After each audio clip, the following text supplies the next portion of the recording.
Well, when I was a kid, I always was tagging along with my grandfather and my dad, as a helper.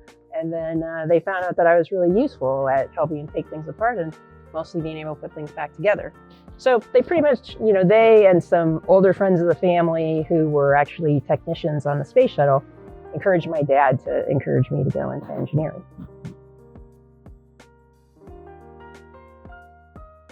I think when I was young and in college, design was about doing calculations and, maybe doing assignments that were all by yourself. But as I became a professional, what I really learned was that design is an act of social imagination. I'll come, with the imagination of a mechanical engineer. Someone else will come with the imagination of a structural engineer. The thing that brings projects to their success is that when we're all able to collaborate and talk to each other and see what the other person's thinking, we can together imagine a world and a future that's more than any of us could have imagined by ourselves. The turning points of my career always came when I said yes to something that was kind of scary. Whether it was taking a job with Arup and immediately going to London, coming straight out of college when I had never even had a passport, or when, about 4 years into my career, I agreed to take on a project that was a naturally ventilated project. When I didn't really know anything about how to do a naturally ventilated project, but I just reached out to other people within Arup who had more experience in order to get the help I needed in order to take care of that client and take care of that project and see it all the way through to the end.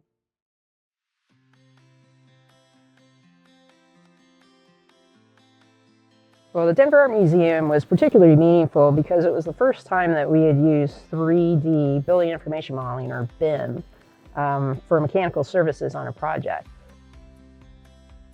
Well, at the LA County Museum of Art, we actually had the ability to do a couple of different projects. The Broad Contemporary Art Museum, which had double height galleries, and the top gallery having an all glass roof. What that meant was our air handlers had to fit into mezzanines that were over the toilet areas at the center of the building.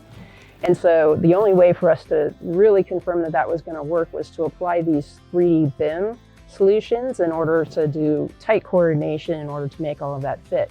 The Resnick Pavilion, this was a one-story building, again with an all-glass approach to daylighting for all of the art. And so we didn't have mezzanines to be able to put air handlers in, so they were put outside the building on either side of the building. The architect saw it as an architectural opportunity, so we worked with them in order to shape all of the ductwork so that he could put these bright red covers on top of them so that they could become themselves an architectural feature associated with the Resnick. We had the opportunity to work on the Broad Museum in downtown Los Angeles. In that location, we were able to have digital design that completely integrated all of the services with lighting tracks and fire sprinklers integrated into the structure. We're able to extrude external facades in order to control daylighting coming into the space. So we really saw in that 10-year period between the museums a huge leap in the sophistication of the application of digital design tools in order to really support architectural outcomes.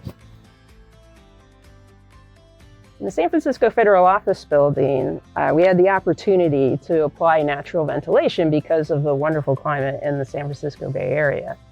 Now, obviously, there are security concerns, so our naturally ventilated areas are really above the 6th floor. That also gets us above the surrounding buildings in order to get good wind from the northwest, because it almost always comes off the ocean that way.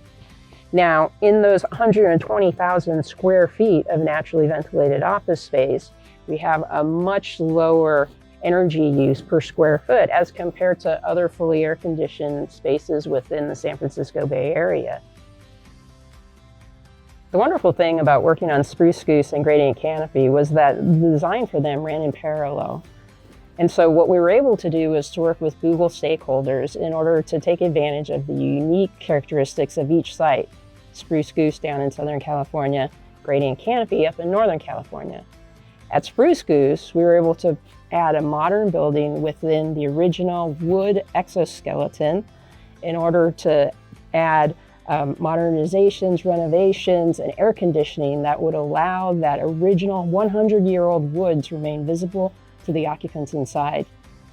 At Gradient Canopy, we had a ground-up opportunity. The main feature of this building is the roof, the very striking roof that is also a multifunction integrated roof that generates renewable energy, collects rainwater for reuse on site, and also brings extensive daylight into the workspaces below. One of the things I've always said is legacy is something that you build day by day. It's not just something you inherit from the past. I'm honored to receive the ENR Legacy Award because it really reflects the wonderful teams that I've had the opportunity to work with. And it also reflects on all of the people whose lives we've touched who we don't even know. The work that we do together in order to make the world a better place, that's the legacy, and that's why I'm so proud to have received the award.